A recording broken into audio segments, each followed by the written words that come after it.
ಕರಾವಳಿಯಲ್ಲಿ ಹಿಂದೂ ಕಾರ್ಯಕರ್ತನ ಕಗ್ಗೊಲೆ, ಮಾರಕಾಸ್ತ್ರಗಳಿಂದ ಕೊಚ್ಚಿ ಸುಹಾಸ್ ಶೆಟ್ಟಿ ಮರ್ಡರ್, ಆರೋಪಿಗಳ ಬಂಧನಕ್ಕೆ ಬಿಜೆಪಿ ಆಗ್ರಹ. ಸ್ಥಳೀಯರಿಂದಲೇ ಹಂತಕರಿಗೆ ಸಿಕ್ತ ಸಹಕಾರ. ಮಾರ್ಚ್ನಲ್ಲೇ ನಡೆದಿದ್ದಂತೆ ಸುಹಾಸ್ ಕೊಲೆಗೆ ಸಂಚು. ಹಂತಕರು ಯಾರೇ ಆಗಿದ್ರು ಕ್ರಮ ಅಂದ್ರು ಸಿಎಂ. ಇದರ ಜೊತೆಗೆ ಮತ್ತಷ್ಟು ಸುದ್ದಿಗಳನ್ನು ನೋಡೋಣ ಕರ್ನಾಟಕ ಟಾಪ್ 20ಯಲ್ಲಿ. ಕರಾವಳಿಯಲ್ಲಿ ಮತ್ತೆ ರಕ್ತದ ಹೊಳೆ ಹರಿದಿದೆ. ಮಂಗಳೂರಿನಲ್ಲಿ ಹಿಂದೂ ಕಾರ್ಯಕರ್ತ ಸುಹಾಸ್ ಶೆಟ್ಟಿಯನ್ನು ಮಾರಕಾಸ್ತ್ರಗಳಿಂದ ಕೊಚ್ಚಿ ಕೊಲೆ ಮಾಡಲಾಗಿದೆ. ಇನೋವಾ ಕಾರಿನಲ್ಲಿ ಸಹಚರರಾದ ಸಂಜಯ್, ಪ್ರಜ್ವಲ್, ಅನ್ವಿತ್, ಲತೀಶ್ ಹಾಗೂ ಶಶಾಂಕ್ ಜೊತೆ ತೆರಳುತ್ತಿದ್ದ ಸುಹಾಸ್ ಶೆಟ್ಟಿ ಎಂಬಾತನನ್ನ ಮೀನಿನ ಟೆಂಪೋ ಸ್ವಿಫ್ಟ್ ಕಾರಿನಲ್ಲಿ ಹಿಂಬಾಲಿಸಿದ 5 ರಿಂದ 6 ದುಷ್ಕರ್ಮಿಗಳ ತಂಡ ಮಂಗಳೂರಿನ ಬಜ್ಪೆ ಕಿನ್ನಿ ಪದವು ಬಳಿ ಸುಹಾಸ್ ಇದ್ದ ಕಾರಿಗೆ ಡಿಕ್ಕಿ ಹೊಡೆಸಿದ್ರು. ಬಳಿಕ ಸುಹಾಸ್ ಲಾಕ್ ಮಾಡಿದ ಹಂತಕರು ನಡು ರಸ್ತೆಯಲ್ಲೇ ಮಾರಕಾಸ್ತ್ರಗಳಿಂದ ಕೊಚ್ಚಿ ಬರ್ಬರವಾಗಿ ಹತ್ಯೆ ಮಾಡಿದ್ದಾರೆ. ಹಂತಕರ ಗ್ಯಾಂಗ್ನಲ್ಲಿದ್ದ ಕೆಲವರು ಕೊಚ್ಚಿ ಹಲ್ಲೆಯನ್ನ ನಡೆಸ್ತಾ ಇದ್ರೆ, ಉಳಿದವರು ಹತ್ತಿರ ಸುಳಿಯದಂತೆ ಮಚ್ಚು ಹಿಡಿದು ನಿಂತಿದ್ರು. ಮನಸೋ ಇಚ್ಛೆ ಹಲ್ಲೆ ಮಾಡಿ ಸ್ಥಳದಿಂದ ಪರಾರಿಯಾಗಿದ್ದಾರೆ. ರಕ್ತದ ಮಡುವಿನಲ್ಲಿ ಬಿದ್ದಿದ್ದ ಸುಹಾಸ್ ಶೆಟ್ಟಿಯನ್ನು ಆಸ್ಪತ್ರೆಗೆ ದಾಖಲಿಸಿದ್ರು. ಚಿಕಿತ್ಸೆ ಫಲಕಾರಿಯಾಗದೆ ದಾರುಣ ಅಂತ್ಯ ಕಂಡಿದ್ದಾನೆ. ಇನ್ನು ವಿಚಾರ ತಿಳಿದು ಸ್ಥಳಕ್ಕೆ ಬಂದ ಬಜಪೆ ಪೊಲೀಸರು ಕೇಸ್ ದಾಖಲಿಸಿಕೊಂಡು ತನಿಖೆ ಶುರು ಮಾಡಿದೆ. ಆರೋಪಿಗಳ ಬಂಧನಕ್ಕೆ ಬಲೆ ಬೀಸಿದ್ದಾರೆ. ಈ ಘಟನೆ ಸಂಬಂಧಪಟ್ಟ ಏನೇನು ಮಾರಕ ಅಸ್ತ್ರಗಳು ಬಳಕೆ ಆಗಿತ್ತು ಮತ್ತು ಗಾಡಿಗಳು ಅದು ನಾವು ಸೀಜ್ ಮಾಡಿದ್ದೀವಿ. ಜೊತೆಗೆ ಆರೋಪಿಗಳು ಯಾರಿದ್ದಾರೆ ಕೆಲವರಿಗೆ ನಾವು ಐಡೆಂಟಿಫೈ ಮಾಡಿದ್ದೀವಿ. ಅವ್ರಿಗೆ ಹಿಡಿಯೋಕೆ ಈಗ ನಮ್ಮ ತಂಡಗಳು ಕೆಲಸ ಮಾಡ್ತಾ ಇದ್ದಾರೆ. ಕೆಲವು ಮೆಸೇಜ್ ಈಗ ನಮ್ಮ ಗಮನಕ್ಕೆ ಬಂದಿದೆ. ನಮ್ಮ ಸೋಷಿಯಲ್ ಮೀಡಿಯಾ ಮಾನಿಟರಿಂಗ್ ಟೀಮ್ ಅದರ ಮೇಲೆ ಕೆಲಸ ಮಾಡ್ತಾರೆ. ಯಾರು ಅಂತ ಮೆಸೇಜ್ ಸರ್ಕ್ಯುಲೇಟ್ ಮಾಡಿದ್ದಾರೆ. ಜೊತೆಗೆ ಇದು ಯಾವಾಗ ಬಂದಿತ್ತು ಇದು ಎಲ್ಲ ಈಗ ನಾವು ತನಿಖೆ ಮಾಡ್ತೀವಿ.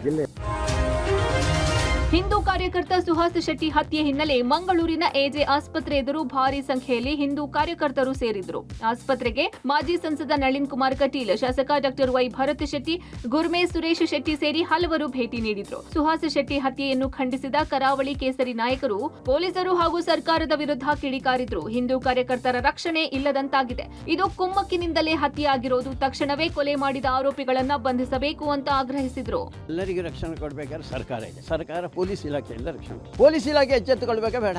ಪೊಲೀಸರು ಇವರಿಗೆ ಹೇಳಿದ್ದಾರೆ ಅಂತ ಎಚ್ಚೆತ್ತುಕೊಳ್ಬೇಕು. ನಿಮ್ಮ ಮೇಲೆ ಆಕ್ರಮಣ ಆಗುವಂತ ಸಾಧ್ಯತೆ. ಪೊಲೀಸ್ ಯಾಕೆ ಗನ್ಮ್ಯಾನ್ ಕೊಡಲಿಲ್ಲ? ಹಾಗೆ ಇವರೇ ಸುದ್ದಿ ಕೊಟ್ಟಿದ್ದಾರಾ? ದಾಲ ಅವರ ಕೈಯಲ್ಲಿ ಏನಿಲ್ಲ, ನೀವು ಆಕ್ರಮಣ ಮಾಡಬಹುದು ಅಂತ ಹೇಳಿದಾರ ಅಂತ ಹೇಳುವಂತ ಒಂದು ಸಂಶಯ. ಯಾಕೆಂದ್ರೆ ಏನ್ ಬೇಕಾದ್ರೂ ಆಗುವುದು ಈ ಸರ್ಕಾರ ಇದ್ದಾಗ. ಇವರು ಒಳ್ಳೆಯವರಾದ್ರೂ ಕೂಡ ಅವರ ಮೇಲೆ ಒತ್ತಡ ಇರುತ್ತೆ. ಅದಕ್ಕೆ NIA ಬರಬೇಕು.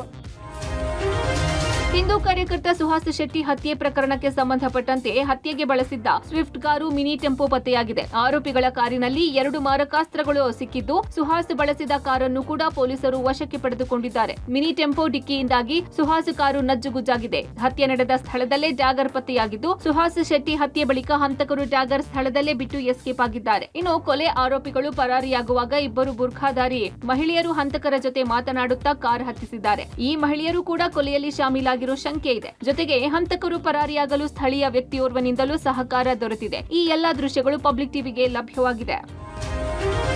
ಹಿಂದೂ ಕಾರ್ಯಕರ್ತ ಸುಹಾಸ್ ಶೆಟ್ಟಿ ಹತ್ಯೆಯನ್ನು ಖಂಡಿಸಿ ದಕ್ಷಿಣ ಕನ್ನಡ ಜಿಲ್ಲೆ ಬಂದ್ಗೆ ವಿಶ್ವ ಹಿಂದೂ ಪರಿಷತ್ ಮತ್ತು ಬಜರಂಗ ದಳ ಕರೆ ನೀಡಿದ್ವು. ಖಾಸಗಿ ಬಸ್ ಸಂಚಾರ ವಿರಳವಾಗಿತ್ತು. ಹೋಟೆಲ್, ಅಂಗಡಿಗಳು ಬಂದ್ ಮಾಡಿ ಬಂದ್ಗೆ ಬೆಂಬಲ ನೀಡಲಾಯಿತು. ಈ ವೇಳೆ ಉದ್ರಿಕ್ತ ಗುಂಪೊಂದು ಬಸ್ ಮೇಲೆ ಕಲ್ಲು ತೂರಾಟ ನಡೆಸಿದೆ. ಕಿಡಿಗೇಡಿಗಳ ಕಲ್ಲು ತೂರಾಟದಿಂದ 3 ಬಸ್ಸಿಗೆ ಹಾನಿಯಾಗಿದೆ. ಈ ನಡುವೆ ಸುಹಾಸ್ ಶೆಟ್ಟಿ ಹತ್ಯೆ ಬಳಿಕ ಮಂಗಳೂರಿನ ಕಣ್ಣೂರು, ಕೊಂಚಾಡಿ, ಉಳ್ಳಾಲ ಎಂಬಲ್ಲಿ 3 ಚಾಕು ಇರಿಯಲಾಗಿದೆ. 3 ಆಸ್ಪತ್ರೆಯಲ್ಲಿ ಚಿಕಿತ್ಸೆ ಮುಂದುವರೆದಿದೆ. ಮುನ್ನೆಚ್ಚರಿಕಾ ದೃಷ್ಟಿಯಿಂದ ಜಿಲ್ಲೆಯಲ್ಲಿ BNS 163 ಜಾರಿ ಮಾಡಲಾಗಿತ್ತು. ಇಂದು ಮುಂಜಾನೆಯಿಂದ ಮೇ 6ರ ಮುಂಜಾನೆ 6 ಗಂಟೆಯವರೆಗೆ ನಿಷೇಧಾಜ್ಞೆ ಜಾರಿ ಮಾಡಲಾಗಿದೆ.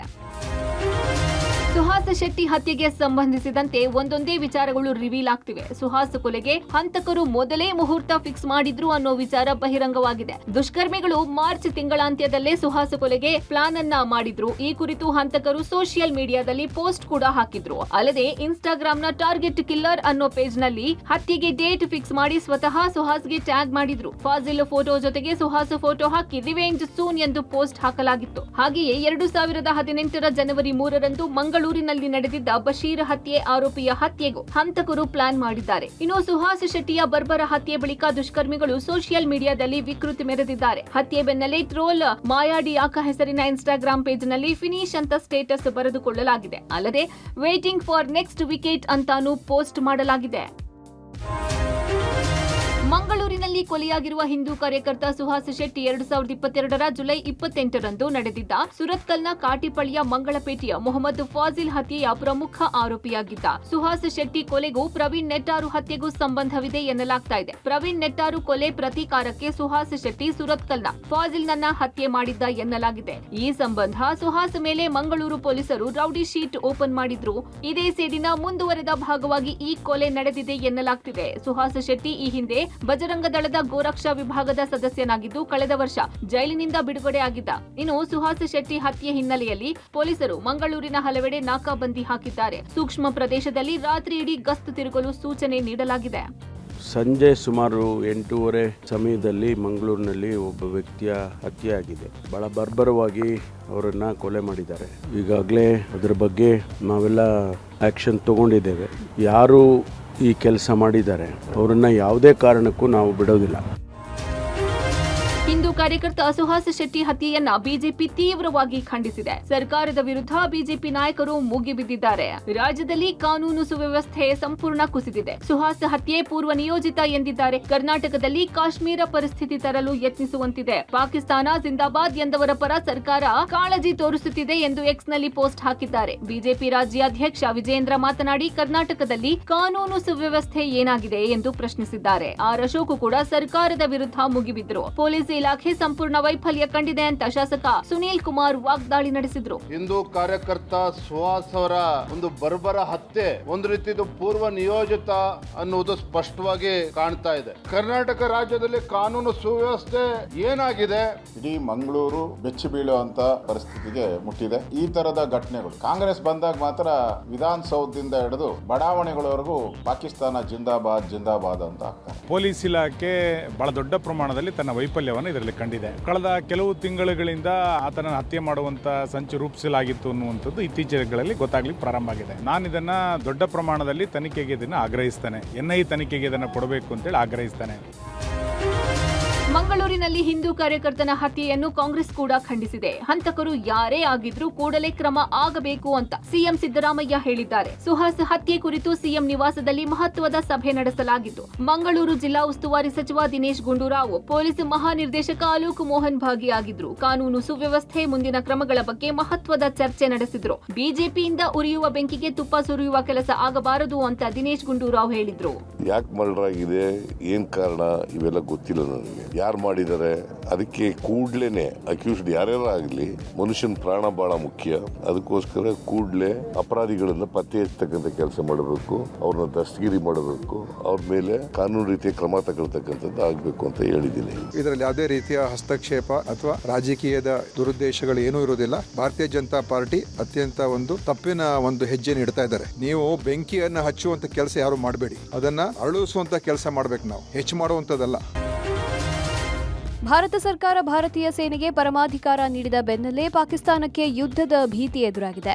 ಪಾಕ್ ಸೊಕ್ಕು ಮುರಿಯಲು ಭಾರತ ಪ್ರತೀಕಾರದ ಪ್ರತಿಜ್ಞೆ ಮಾಡಿದ್ದು, ಇಂಡೋ ಪಾಕ್ ಗಡಿಯಲ್ಲಿ ಯುದ್ಧ ಕಾರ್ಮೋಡ ಕವಿದಿದೆ. ಇದರ ನಡುವೆಯೇ ಉತ್ತರ ಪ್ರದೇಶದ ವಾಯುನೆಲೆಯಲ್ಲಿ ಫೈಟರ್ ಜೆಟ್ಗಳ ಶಕ್ತಿ ಪ್ರದರ್ಶನ ನಡೆದಿದೆ. ಉತ್ತರ ಪ್ರದೇಶದ ಗಂಗಾ ಎಕ್ಸ್‌ಪ್ರೆಸ್ ವೇನಲ್ಲಿ 3.5 ಕಿಲೋಮೀಟರ್ ಉದ್ದದ ಹೆದ್ದಾರಿಯಲ್ಲಿ ಯುದ್ಧ ವಿಮಾನಗಳ ಟೇಕ್ ಆಫ್ ಲ್ಯಾಂಡಿಂಗ್ ಕವಾಯತು ನಡೆದಿದೆ. ಮಿರಾಜ್ ರಫೇಲ್ಗಳು ಹಾರಾಟ ನಡೆಸಿವೆ. ಹರ್ಕ್ಯುಲಸ್, ಜಾಗ್ವಾರ್, ಮಿಗ್ ಮೈನವಿರೇಳಿಸೋ ಸಾಹಸ ಪ್ರದರ್ಶನ ಮಾಡಿವೆ. 3.5 ಕಿಲೋಮೀಟರ್ ಉದ್ದದ ಈ ವಾಯುನೆಲೆಯು ವಾಯುಪಡೆಯ ಜೆಟ್ಗಳ ಹಗಲು ಮತ್ತು ರಾತ್ರಿಯ ಲ್ಯಾಂಡಿಂಗ್ಗೆ ಸಮರ್ಥವಾಗಿದ್ದು 24/7 ಮಿಲಿಟರಿ ಕಾರ್ಯಾಚರಣೆಗಳನ್ನು ನಡೆಸಲು ಮತ್ತು ತುರ್ತು ಸಂದರ್ಭಗಳಲ್ಲಿ ಪರ್ಯಾಯ ರನ್ವೇಯಾಗಿ ಬಳಸಲು ಉಪಯುಕ್ತವಾಗಿದೆ. ಪಹಲ್ಗಾಮ್ನ ಬೈಸರನ್ ವ್ಯಾಲಿಯಲ್ಲಿ ನಡೆದ ಭಯೋತ್ಪಾದಕ ದಾಳಿಯಲ್ಲಿ ತನ್ನ ಪಾತ್ರದ ಬಗ್ಗೆ ಸಾಕ್ಷಿ ಕೇಳ್ತಾ ಇದ್ದ ಪಾಕಿಸ್ತಾನಕ್ಕೆ NIA ಈಗ ಸಾಕ್ಷಿ ಕೊಟ್ಟಿದೆ. ಪ್ರಾಥಮಿಕ ತನಿಖೆಯಲ್ಲಿ ಸಾಕ್ಷ್ಯ ನಿರೂಪಿಸಿರುವ NIA ದಾಳಿಯ ಹಿಂದೆ ಪಾಕ್ ಮತ್ತು ISI ಕೈವಾಡದ ಬಗ್ಗೆ ಮಾಹಿತಿಯನ್ನು ಹಂಚಿಕೊಂಡಿದೆ. NIA ಪ್ರಾಥಮಿಕ ತನಿಖೆಯಲ್ಲಿ ಪಾಕ್ನ ISI ಹೇಗೆ ಉಗ್ರರ ಜೊತೆಗೆ ಸಂಪರ್ಕ ಹೊಂದಿತ್ತು, ದಾಳಿಯಲ್ಲಿ ISI ಕೈವಾಡ ಹೇಗಿದೆ ಅನ್ನೋ ಆಘಾತಕಾರಿ ಮಾಹಿತಿಯನ್ನು ಹೊರಹಾಕಿದೆ.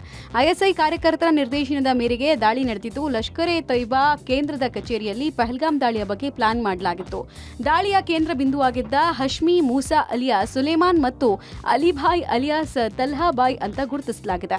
ಇವರಿಬ್ಬರು ಪಾಕಿಸ್ತಾನಿ ಪ್ರಜೆಗಳು ಅನ್ನೋದು NIA ತನಿಖೆಯಲ್ಲಿ ದೃಢಪಟ್ಟಿದೆ. ದಾಳಿಯ 1 ವಾರದ ಮೊದಲೇ ಭಯೋತ್ಪಾದಕರು ಭಾರತ ಪ್ರವೇಶ ಮಾಡಿದ್ದು, ಇವರಿಗೆ ಆಶ್ರಯ ಸೇರಿದಂತೆ ಸ್ಥಳೀಯರು ಎಲ್ಲಾ ನೆರವು ಕೊಟ್ಟಿರುವ ಶಂಕೆ ಇದೆ. 3 ಸ್ಯಾಟಲೈಟ್ ಫೋನ್ಗಳ ಮೂಲಕ ಸಂಭಾಷಣೆ ನಡೆದಿದೆ ಅಂತ NIA ವಿಶ್ಲೇಷಣೆ ಮಾಡಿದೆ.